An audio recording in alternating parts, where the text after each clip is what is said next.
Los barcos provenían del Mar Negro. Habían estado navegando durante meses. Su carga era preciosa: sedas, especias, trigo y algodón de Oriente.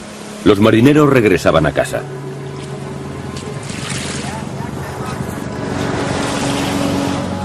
Desde Génova, a través del Mediterráneo y el Mar Negro, habían comerciado con los mercaderes del desierto de Cafa. El viaje de vuelta había sido una pesadilla. Pero sin saberlo, llevaban un polizón a bordo.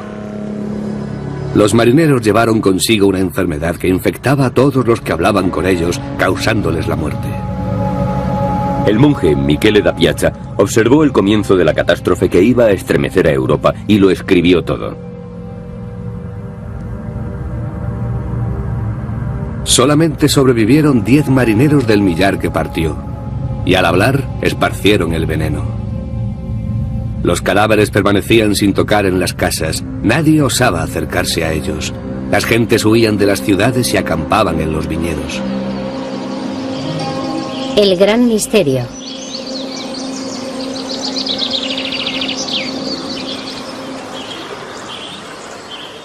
Poco después de que los marineros arribaran a Messina, en el sur de Italia, toda la ciudad había quedado desierta. Lo mismo ocurría en las demás ciudades de Europa. La gente moría o huía. Los muertos eran enterrados a capas en fosas comunes, si es que quedaba alguien para enterrarlos. Las campanas tañían en los funerales, pero al no prestar ayuda, dejaron de repicar. Flotaba un silencio opresivo.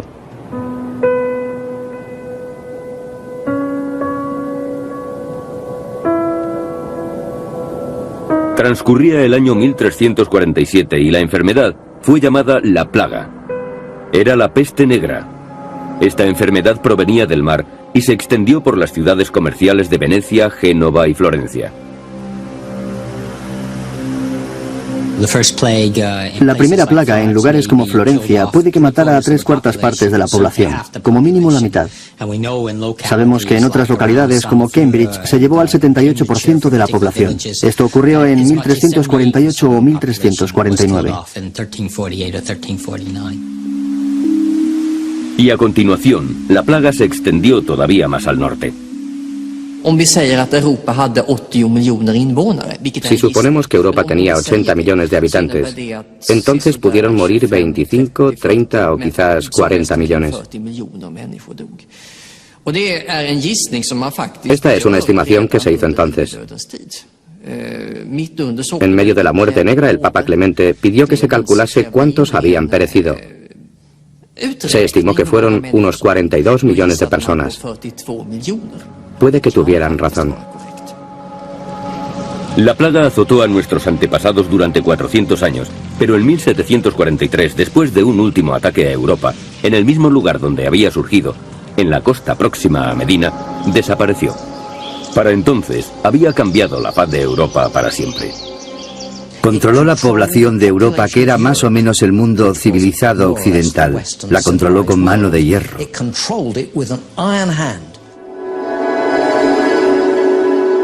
La plaga fue una catástrofe peor que la guerra.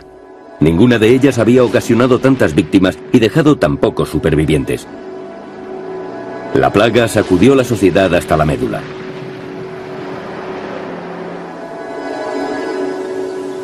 ¿Alguien leyó alguna vez en los libros de historia que las ciudades fueran abandonadas y que los campos quedaran desiertos? La campiña estaba recubierta de cadáveres. El mundo entero estaba gobernado por una espantosa soledad. La gente no sabía lo que estaba pasando. Creía que era la obra de Dios para castigar sus pecados. Debió tratarse de una muerte solitaria y horrible.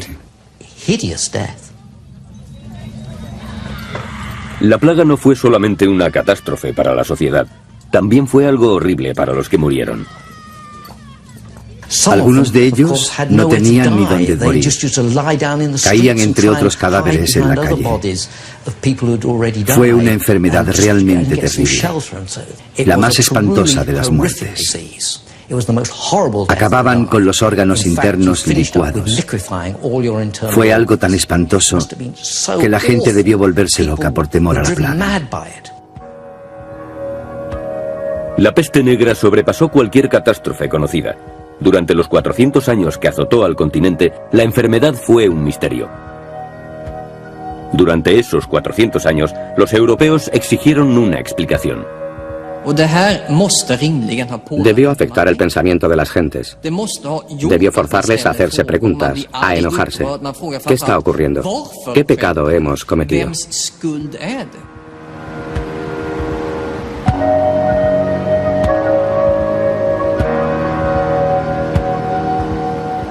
En la sociedad medieval, Dios era todopoderoso.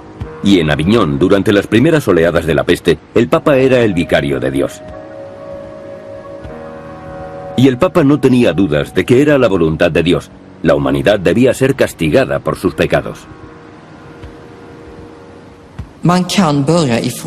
Debían preguntarse si habían obrado bien.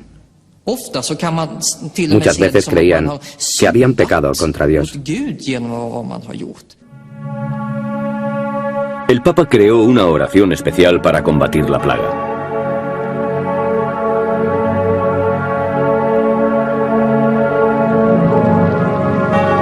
Oh Señor, ordenad al ángel vengador que contenga su mano, para que la tierra no quede desierta y perdáis a todos vuestros siervos. Te suplicamos humildemente que retiréis la llama de la ira.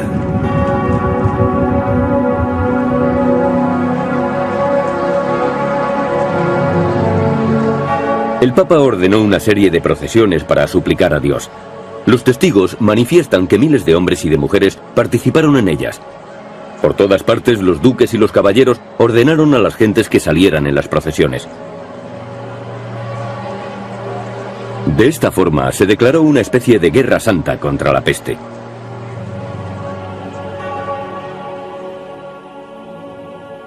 Pero era evidente que la plaga azotaba una y otra vez y que la Iglesia, la autoridad suprema, no podía ayudar a las personas afectadas.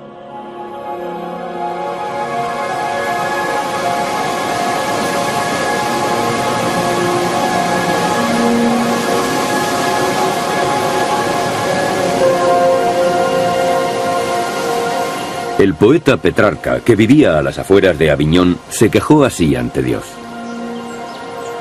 Se oculta a nuestro entender por qué nuestro siglo ha merecido semejante castigo. La razón por la que tomasteis esa decisión no es accesible a la razón humana. Es un misterio. La necesidad de respuestas y de tratamientos creció. Muchos rechazaron a la Iglesia y fueron a consultar a los médicos.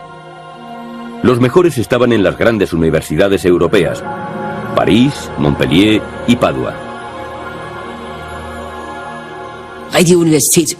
Eran médicos auténticos, como hoy lo entendemos, educados en la universidad, en el seno de la medicina hipocrática. Habían estudiado el funcionamiento del cuerpo y el porqué de las enfermedades, aunque sus estudios se remontaban a la medicina griega y romana. Pero aquellos médicos eran filósofos, no conocían la práctica. Sus herramientas eran libros escritos hacía 1000 años, y ahora debían enfrentarse a un problema desconocido cuando aquellos tratados fueron escritos. Se les presentaba un nuevo desafío.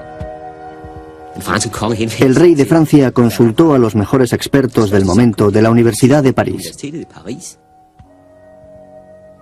Aunque nos basamos en los mejores doctores antiguos y modernos, en los astrónomos y en los médicos, no podemos explicarlo todo, porque el conocimiento absoluto es imposible. Pero creemos que la primera causa de esta plaga fue y es la distribución de las constelaciones del cielo.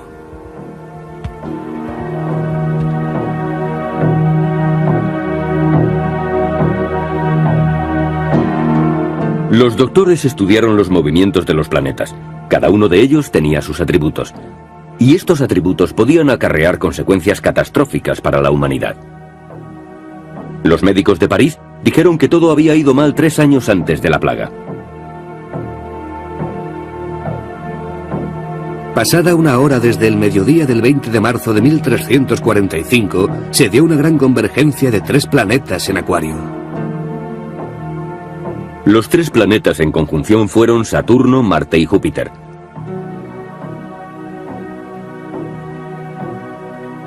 Saturno y Marte eran malvados y hostiles, y tanto Marte como Júpiter eran planetas calientes. Por eso hubo un exceso de calor y maldad que empeoró al coincidir los tres en Acuario. La teoría del aire envenenado encajaba perfectamente con la de la ira de Dios, porque Dios había creado las estrellas. Eso no se hubiera aceptado en la actualidad, pero sí en el siglo XIV. No se podía actuar sobre los planetas, solo predecir la peste. Los doctores no podían hacer nada con los planetas, pero creían que podían aumentar la resistencia humana para que el aire envenenado no entrara dentro del cuerpo.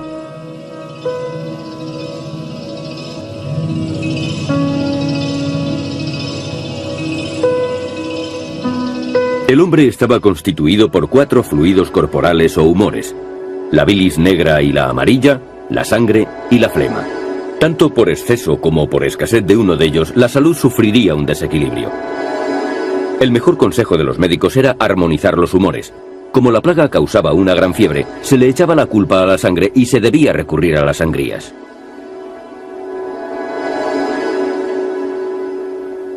A aquellos que hayan sido infectados se les deberá practicar inmediatamente una sangría hasta que queden inconscientes. Una sangría inadecuada hace que el veneno actúe.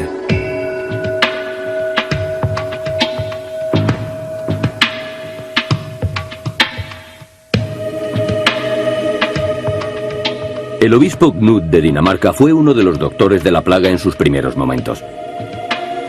Escribió un libro para comunicar a los daneses lo que debían hacer. Les recomendaba que permanecieran fríos. Los más afectados son los que han practicado el sexo en exceso, tomado baños calientes o los que se han enfurecido mucho. La mayor parte de su libro trataba de cómo prevenir la infección, pero recomendaba un tratamiento.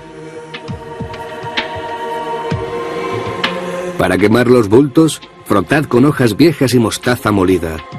O bebed algarrobas, tomillo, plátano y harina de trigo mezclada con leche materna. Los síntomas eran muchos: piel descolorida, dolores de cabeza y bultos grandes en las ingles, detrás de las orejas y en las axilas. Los barberos hacían las sangrías y cortaban los bultos, ya que estaban acostumbrados al uso de la navaja. Los médicos eran un grupo de gran riesgo, ya que trataban a las víctimas de la plaga, y muchos se infectaban y morían. Morían más médicos y clérigos que otras personas, debido al contacto con los enfermos.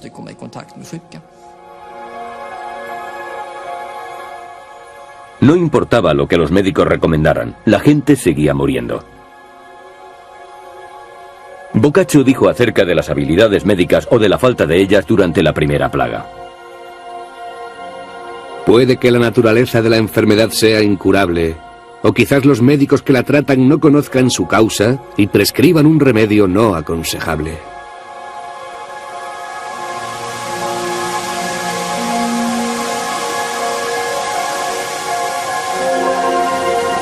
Conforme el tiempo pasaba, la peste hacía estragos. La gente acabó perdiendo la fe en la iglesia y en la medicina.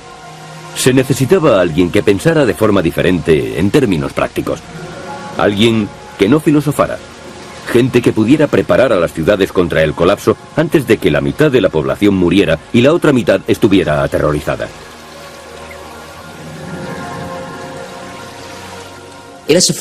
Poco a poco trataron de crear un aparato administrativo que pudiera combatir la enfermedad. En Venecia se creó una comisión de salud y en los archivos se conservan los documentos oficiales que resumen sus trabajos. Estos documentos son el resultado de 400 años de trabajo contra la plaga, leyes avanzadas y controles muy elaborados.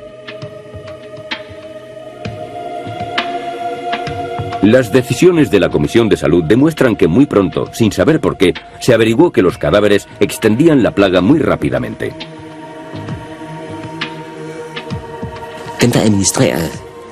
Los que administraban la ley actuaban bajo una suposición, que la enfermedad era contagiosa. Sin embargo, la medicina de entonces no podía explicar por qué había enfermedades contagiosas. Por eso se trabajaba de forma muy empírica. Eso condujo a que en muchos lugares de Europa se enfrentaran las autoridades sanitarias con los médicos profesionales.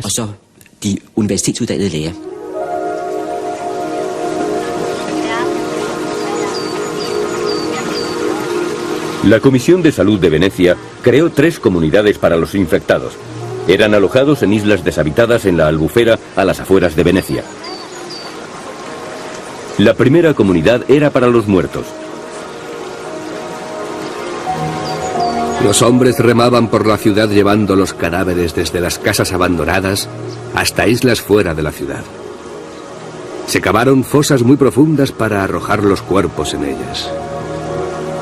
La segunda comunidad era para los enfermos. Se convirtió en el primer hospital de Europa contra la peste. No se esperaba que salieran con vida los que eran enviados allí. No se sobrevivía a la plaga, especialmente en aquel hospital repleto de enfermos.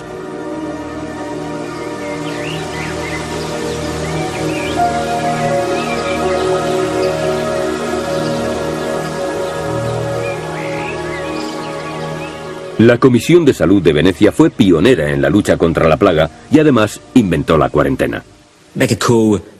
Se puede resumir todo el repertorio de medidas contra la plaga en el aislamiento de los enfermos. Había que alejarlos de los sanos. La cuarentena resultó ser la única medida eficaz. Todas las demás resultaron inútiles.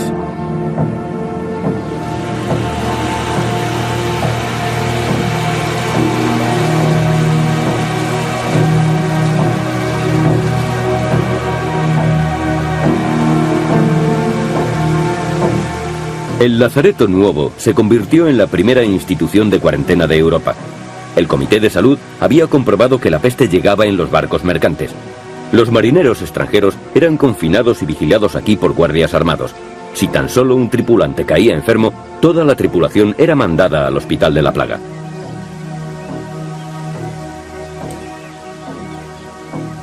Las autoridades no corrían riesgos. Todo lo extranjero era sospechoso.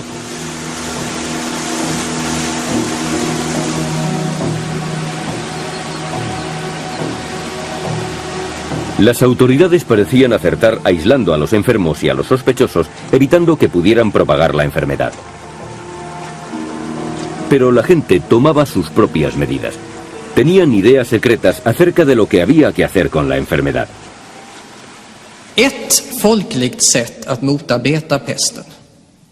La forma con la que la gente luchaba contra esta enfermedad y otras era suponer que todos los desconocidos, personas o animales, estaban enfermos de peste e iban de ciudad en ciudad, aumentando el número de contagiados.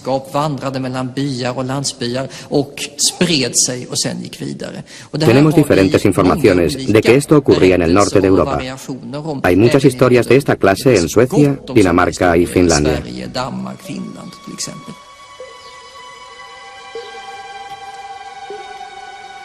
Una vez un niño y una niña perdieron a sus padres debido a la peste. Iban de granja en granja pidiendo de comer. Un día, los campesinos les dieron comida y les dijeron que fueran a tomarla en una zanja que acababan de cavar. Sin sospechar nada, fueron allí a comer. A continuación, los campesinos empezaron a rellenar la zanja mientras el niño les gritaba: ¿por qué echáis tierra a mi comida? No podíamos creerlo cuando lo leímos por primera vez. Nos parecía que eran cuentos imaginarios. Pero tenemos testimonios relatados acerca de personas que fueron enterradas vivas para impedir la extensión de la plaga. Ulrich Sandberg informa de un niño que fue enterrado vivo durante la última plaga y se pregunta qué habría que hacer con los que cometieron tal acto.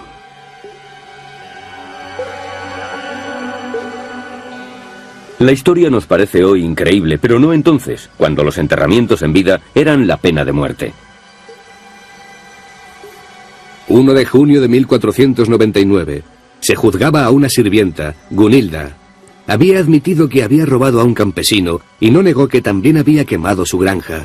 Además, afirmaba que en caso de quedar libre, quemaría la ciudad de Visby. Así que fue enterrada viva. Descanse en paz.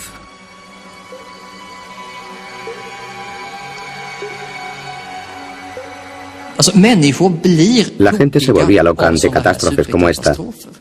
Y no es de extrañar, porque una locura similar se da en nuestros tiempos.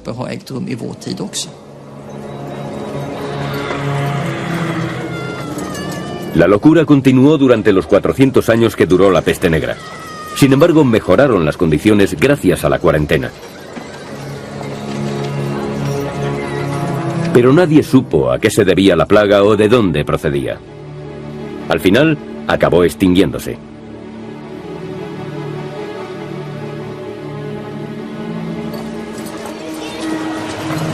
Pasaron 250 años después de su desaparición hasta que surgió una explicación científica. Un día de 1894, un joven científico llegó a Hong Kong. Se llamaba Alexander Yersin y había ido a estudiar una bacteria después de la aparición de una peligrosa plaga bubónica en la colonia británica. Yersin no lo dudó. Había encontrado la bacteria que causó la peste negra.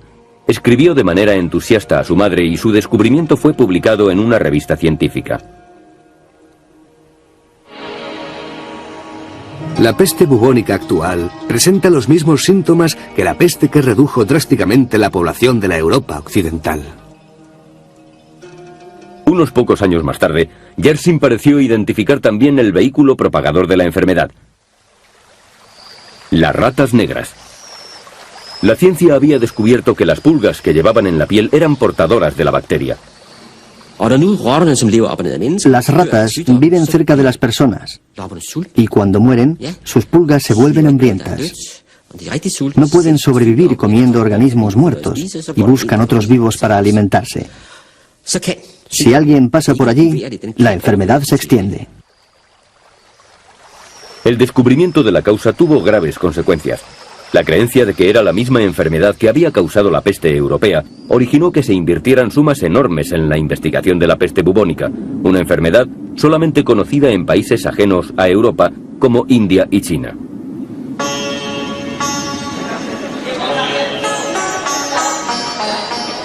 ¿Pero es correcta esta comparación entre la peste bubónica de India y China con la peste europea?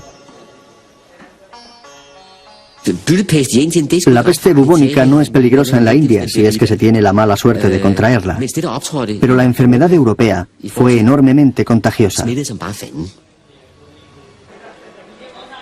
La plaga bubónica de India nunca fue tan mortífera como la peste negra europea. La mortandad europea osciló entre el 10 y el 60 o 70%. Mientras que en la India siempre estuvo por debajo del 1%. Una diferencia tan grande entre las dos mortalidades solo puede tener una causa. Fue más contagiosa en Europa de lo que fue en la India. Muchos investigadores creen en la actualidad que era una enfermedad completamente diferente. Yo diría que no existen pruebas de que fuera la plaga bubónica.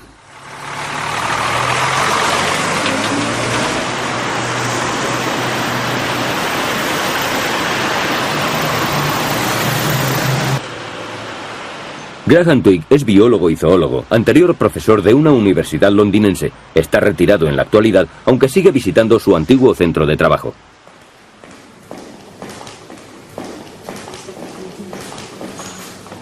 Cuando publicó su libro sobre la peste negra a mediados de los años 80, sabía lo que le esperaba. Alguien me dijo, si publicas ese libro, atraerás sobre ti a toda la FLAC. La FLAC es la artillería antiaérea. El libro de 1985 de Graham Twigg desafió frontalmente al concepto establecido que se tenía de la enfermedad. Graham es sin duda el padre de la idea de que la peste bubónica no fuera responsable de la peste negra. El libro refutaba la idea de que la enfermedad había sido extendida por las ratas negras. Fue como negar la presencia del monte Everest, como si no estuviera allí. Reconsiderar las causas de la plaga fue algo casi equivalente. Pero hay que tener en cuenta que la plaga bubónica estaba muy bien documentada. El mundo científico recibió al libro con indiferencia o rechazo total. Twigg aconsejó a los historiadores que revisaran los antiguos conceptos que se tenían acerca de la enfermedad, pero ellos no tenían por qué considerar aquel libro. Los historiadores ingleses lo ignoraron. Los historiadores americanos más o menos dijeron que era una basura, pero no dieron una explicación del porqué. Pero era una buena idea decir que lo era, porque a nadie le gustaba cambiar la idea que se tenía de la peste negra. Pasaron 10 años antes de que otros investigadores, biólogos e historiadores europeos se enfrentaran seriamente a los científicos. Yo no veo ningún indicio de la enfermedad bubónica de las ratas en la Europa medieval. Puede haber existido, pero ¿dónde están las pruebas?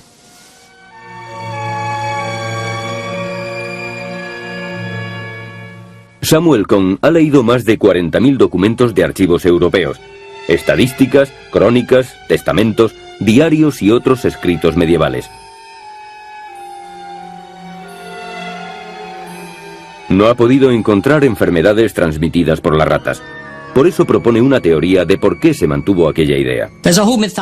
Existe toda una mitología que se ha desarrollado. La gente necesitaba encontrar un culpable para esta gran mortandad. Para ello se busca un probable sospechoso y se escribe sobre estas sospechas. Como si se tratara de una matanza realizada por policías en el Houston de los años 60.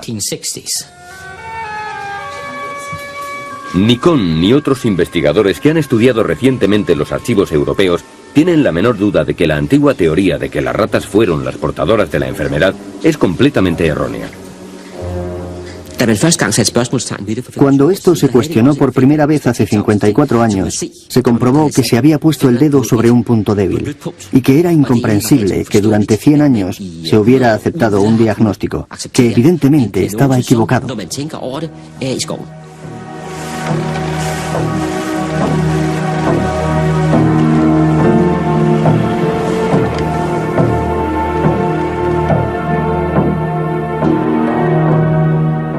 Había sido un síntoma en particular el que hizo que la ciencia ligara la enfermedad de India y China con la peste. El bubón, una hinchazón. Los testimonios medievales asocian con frecuencia los bubones con la enfermedad. Los cuadros de San Roque, patrón de la enfermedad, le mostraban con un bubón en el muslo.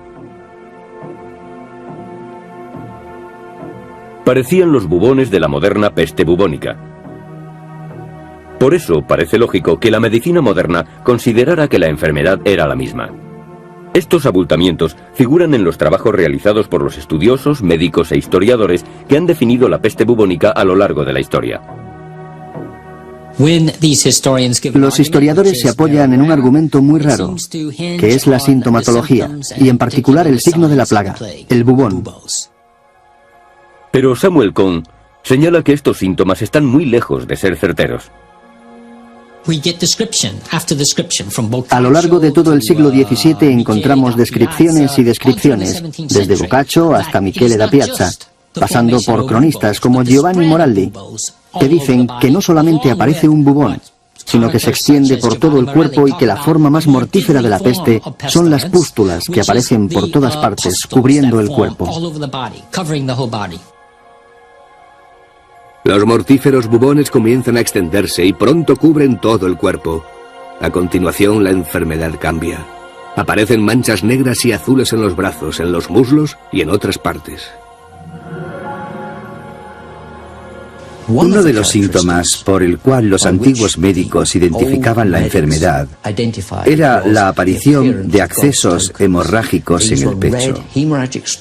Decían que cuando se observaba esta sintomatología, era absolutamente seguro que se iba a morir. No había salvación.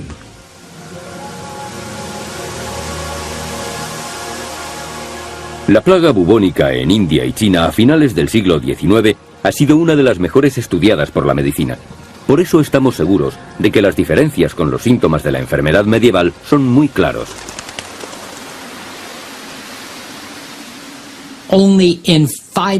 Solamente en un 5% de los casos mortales, las víctimas desarrollaron más de un bubón. Además, entre el 60 y el 70% de los bubones salieron en la ingle. Estos dos síntomas no se dieron en la peste negra medieval. Cuando la peste bubónica apareció en Bombay en 1896, 3.752 pacientes fueron examinados. Solo en muy pocos casos mostraron otros signos aparte de las hinchazones. Estuvo claro para un grupo de médicos de Bombay que había otra gran diferencia. Según decía un informe oficial, no creemos que la plaga bubónica sea contagiosa. Ninguna de las 400 personas que visitaron a los enfermos se contagiaron. No hay entre ellas ningún caso de persona infectada. Esto es muy diferente de la plaga medieval, en la que estaba claro que el contagio era de persona a persona. Pero esta diferencia fue olvidada, y la teoría de las ratas y de la plaga bubónica se impuso en el público, en las escuelas, universidades y entre los investigadores, hasta que un día de 1980... Muchas de estas cuestiones surgieron al dar clase. Hubo estudiantes que me hicieron esta pregunta. ¿Cómo es posible que esta enfermedad semitropical pudiera tener tanto éxito causando la peste en la Europa de la mitad del siglo XIV?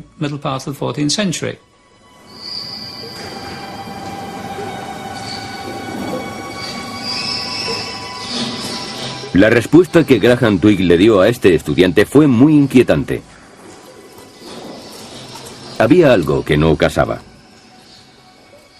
La mayoría de las pruebas apuntan hacia el hecho de que esta pequeña rata no era muy abundante en los campos de Bretaña, Francia, Alemania, Dinamarca y otros países. Era muy improbable. La rata negra no hubiera podido sobrevivir en grandes extensiones de Europa y no existía un número suficiente para desencadenar la epidemia. Para que se pueda desencadenar una epidemia como la de la peste negra, no solamente unos pocos casos, sino una auténtica epidemia, se necesita una temperatura de más de 20 grados centígrados durante varios meses. No creo que eso ocurriera en el norte de Europa.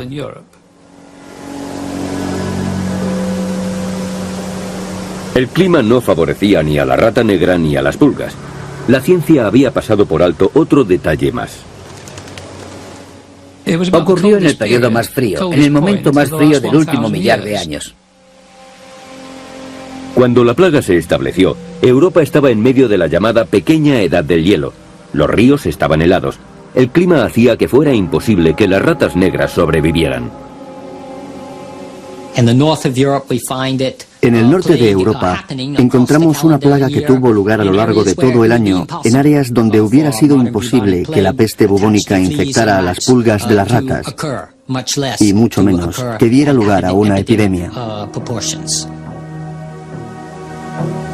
Cuando el libro de Twigg apareció a mediados de los años 80, hubo una buena razón para revisar lo sucedido. Pero este no fue el caso. No es agradable que cuando algo que parecemos comprender bien se convierte en falso, debamos abandonar un conocimiento que dábamos por seguro y abrir un gran interrogante. Pero Graham Twigg cometió un gran error cuando presentó sus investigaciones. Al final de mi libro puse unas palabras, realmente una sugerencia, de que el anthrax podría ser una alternativa. Hay muchos parecidos entre el anthrax y la peste. Incluso en tiempos modernos hubo dificultades para distinguir ambos. Twigg es un experto en ratas, no en enfermedades. Su referencia al anthrax era fácil de combatir y le dio a sus críticos la oportunidad de rechazar todo el libro. Creo que lo malo no fue lo que cada uno pensara acerca de la idea, sino que no hubo debate. Había esperado que se hubiera originado un debate, cartas de un lado para otro comentando las pruebas, pero no hubo nada de eso, solo un silencio sorprendente. Fue un travesti de la justicia, muy desafortunado. Luchó en una batalla solitaria. La investigación de Graham Twigg demostró que la rata negra no podía haber extendido la peste negra por Europa. Las pruebas lo demostraban. En lugar de eso, afirmaba que la enfermedad se propagó de persona a persona, no por medio de pulgas y ratas. Pero la ciencia se aferraba a esa teoría. Decían que serían otras pulgas y otras ratas, pero incluso esta última teoría se enfrentaba a otro gran problema.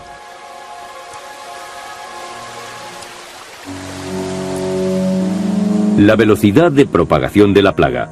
La peste fue un ataque por sorpresa en Europa. Solo le llevó 3 años pasar desde el sur hasta el norte, una velocidad colosal. La forma más certera de explicarlo es suponer que la gente la propagaba, que se pasaba de persona a persona. Pero cuando la peste bubónica atacó a Hong Kong en 1894, tardó 40 años en viajar unos pocos miles de kilómetros. Las modernas plagas bubónicas muestran la misma baja velocidad en todos los lugares en los que se presentan. La plaga bubónica de África se desplazó a 20 kilómetros por año. La muerte negra lo hacía entre 2 y 8 kilómetros por día. Las características importantes de la peste, la velocidad y el modelo de actuación no señalan a las ratas. Además, las últimas investigaciones se basan en un hecho clave. La mayor parte de la historia de la peste se guarda en los archivos europeos. Todavía quedan nuevas claves por descubrir. La peste es como un crimen. Las pistas en el escenario del crimen son importantes, pero aún lo son más las que quedan por descubrir.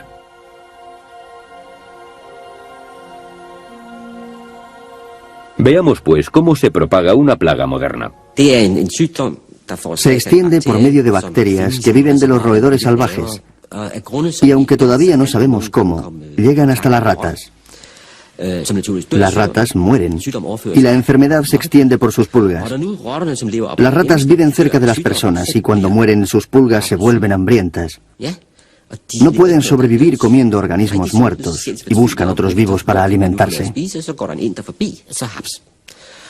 Si alguien pasa por allí, la enfermedad se extiende. Por mucho que se busque, no se encuentran esas ratas por ninguna parte. No se hace mención de los millares de ratas que deberían haber muerto si la peste bubónica hubiera sido la plaga de la Edad Media. Es como si hubieran pasado desapercibidas o no hubieran existido nunca.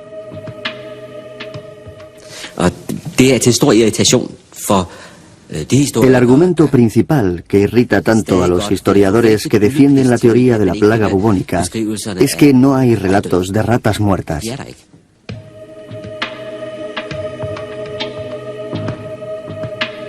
No existieron esas ratas durante aquellos 400 años de historia europea. Queda claro en las cartas que se enviaron desde los monasterios a Roma, en las que se hablaba de la peste. No mencionan a ratas muertas por ninguna parte. No hay ninguna duda de que la peste se extendió de persona a persona y no a través de estos roedores. Pero las ratas muertas sí aparecen con frecuencia en la India y en China. El modelo es claro.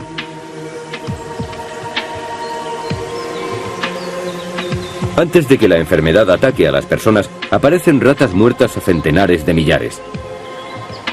El modelo es tan evidente que la gente ha aprendido a reaccionar. Las ratas son un aviso. La gente huye a los buques para evitar la infección.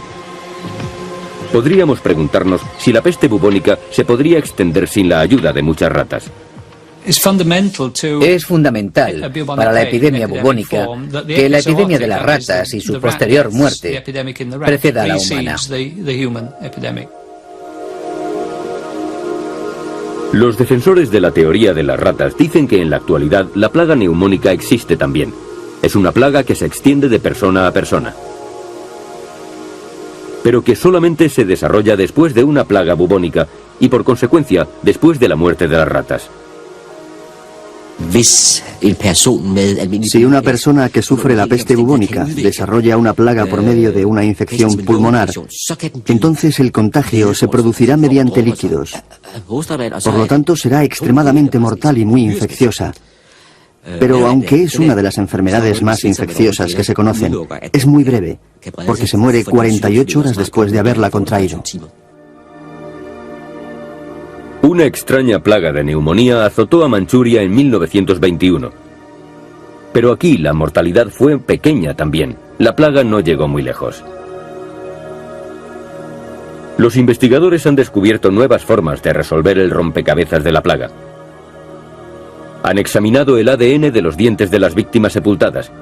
Tratan de encontrar bacterias. Un grupo de investigadores franceses cree haber descubierto una de las claves. El grupo de Marsella dice haber encontrado ADN o trazas de ADN en los dientes de 2 tumbas de Montpellier. Pero este descubrimiento no ha sido confirmado por ningún científico de ninguna otra parte de Europa. El método francés es complicado y tiene detractores. Investigadores daneses e ingleses han buscado la misma bacteria sin encontrarla. Y aunque la encontraran, el misterio sigue sin resolver. ¿Cómo una bacteria extraña que no ha causado muertes masivas durante más de 100 años originó la mayor epidemia de la historia europea?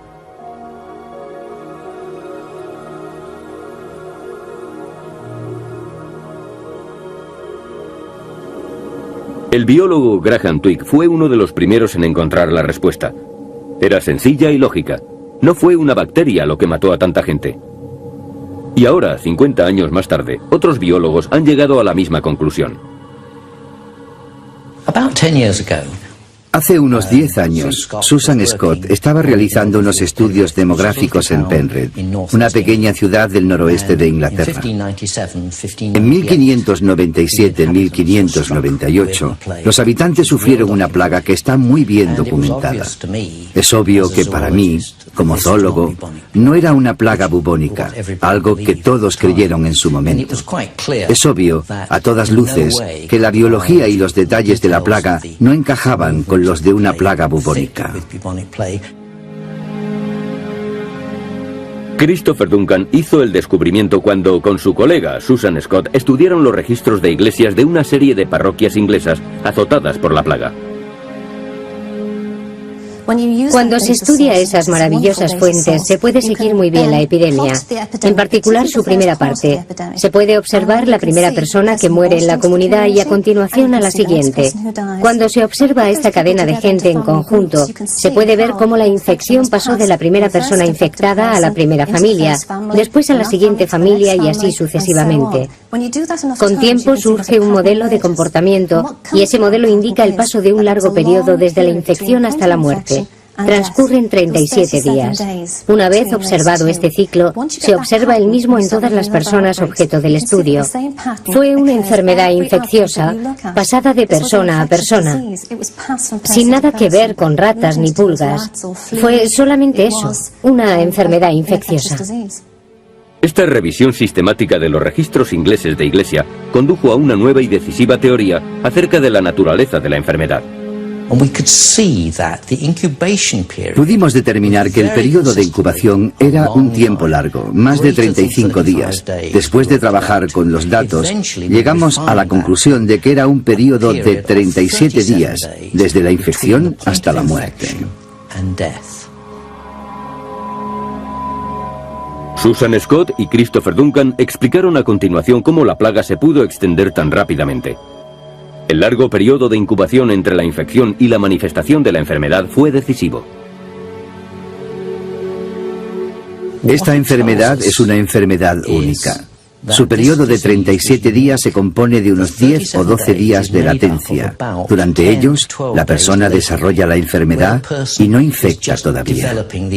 A continuación, le sigue un periodo de 20 a 22 días, un periodo infeccioso, pero un periodo infeccioso muy largo. Después, pasan unos 5 días en los que los síntomas aparecen y el paciente muere. Para las demás personas, la enfermedad dura solamente 5 días.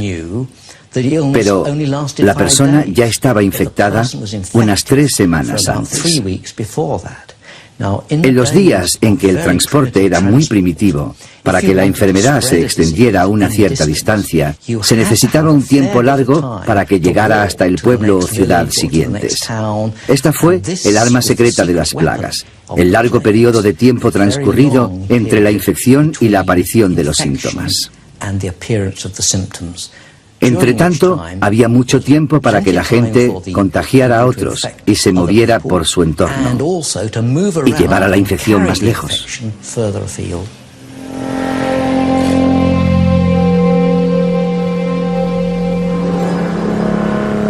Los 37 días fueron la clave para combatir la enfermedad por medio de la cuarentena. Las autoridades habían decidido que la gente debía pasar 40 días en una estación de cuarentena a las afueras de Venecia.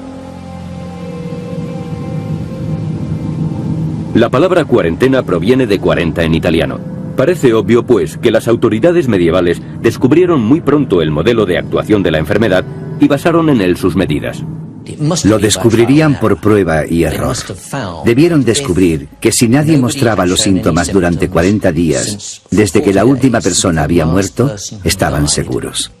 Debieron descubrir que después de 40 días la enfermedad desaparecía de la comunidad para siempre, al menos hasta la siguiente plaga. Los 40 días de la cuarentena se ajustan muy bien a una enfermedad que se manifiesta 37 días después de la infección. La cuarentena fue la clave vital para detener el contagio de la peste. Pero Duncan cree que existe otra razón por la cual desapareció la epidemia. La población de Europa, sujeta a oleadas sucesivas de la peste durante 300 años, desarrolló inmunidad a la enfermedad. Probablemente, una gran parte de ella se hizo resistente a la peste, porque había heredado un mecanismo mediante el cual la enfermedad no podía entrar con efectividad en sus cuerpos. Creo que esto fue uno de los motivos principales de la desaparición, que el número de personas sensibles a la enfermedad se había reducido sustancialmente.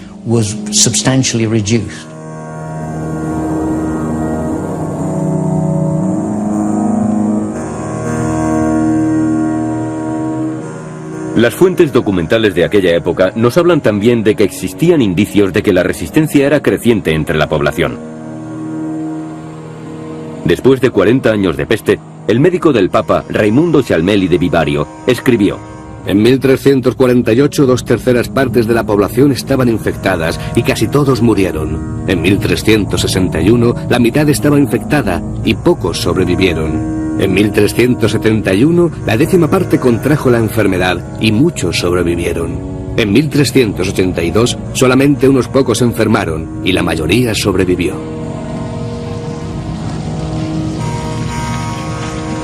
Las últimas investigaciones ofrecen una nueva visión de la naturaleza de la enfermedad que mató a millones de europeos. Estas investigaciones apoyan al hombre que por primera vez cuestionó la causa de la epidemia. Puede que ahora nos hayamos puesto en marcha, a diferencia de lo ocurrido en el año 1985. Si ahora la gente está receptiva y ayuda, eso está muy bien. Puede que por fin haya más debate, después de todo.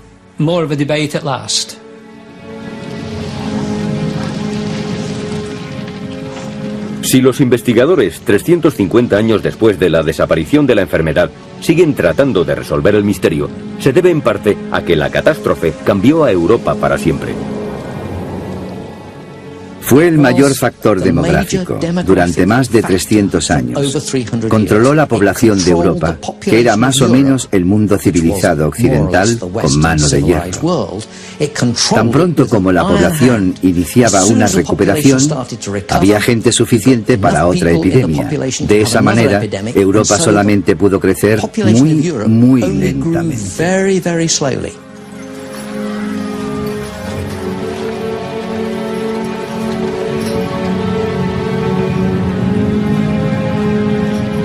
Es importante descubrir la verdad, saber si las medidas que se tomaron para luchar contra la peste fueron inútiles o tuvieron éxito. Si queremos saber si la desaparición de la enfermedad fue debida a la intervención humana o al resultado de la suerte, necesitamos saber si la transmisión se debió a las pulgas y a las ratas infectadas o si se transmitió entre personas. El sistema europeo de separar a los enfermos de los sanos solamente tiene sentido si el contagio es de persona a persona. La peste negra desapareció después de haber campeado durante 400 años, pero sigue siendo uno de los grandes misterios de la historia. Muchos investigadores creen que las autoridades tuvieron éxito controlando la enfermedad. Todas las medidas de protección consistían en limitar el contacto con los enfermos. Esto es algo común a todos los informes, reglas y leyes promulgados desde el siglo XIV hasta el XVII.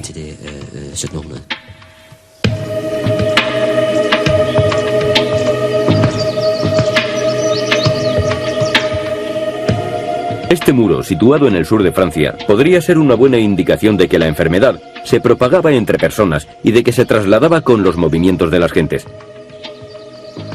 Fue construido durante una epidemia en 1721.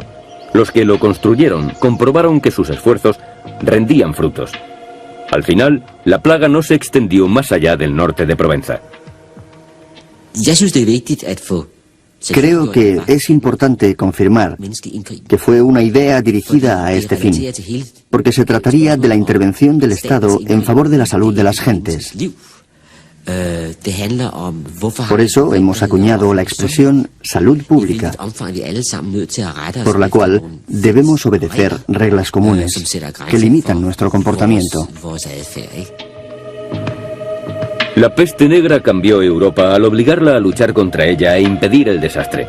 Un ejemplo, el muro de la plaga. Quizá esa eficacia al actuar fue la que hizo que la peste desapareciera. No se conoce con certeza la naturaleza de la enfermedad o de dónde provenía. Pero a Christopher Duncan le encanta exponer su opinión.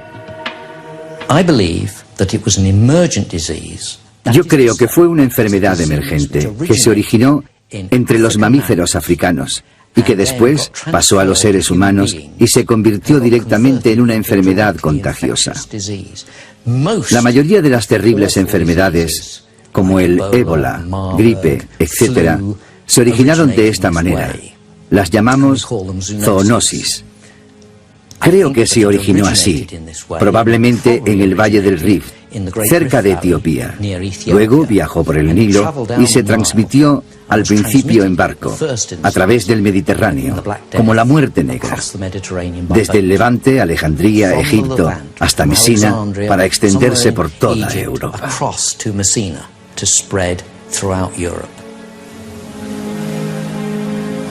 La teoría de Christopher Duncan no es la última que probablemente escucharemos. Otros investigadores apuntan que pudo haber varias enfermedades que azotaron Europa durante los 400 años de la peste. Pero con toda probabilidad hay un causante al que podemos absolver. Las pequeñas ratas que fueron declaradas culpables de la catástrofe ocurrida en Europa hace 100 años. Debemos encontrar una nueva y mejor razón.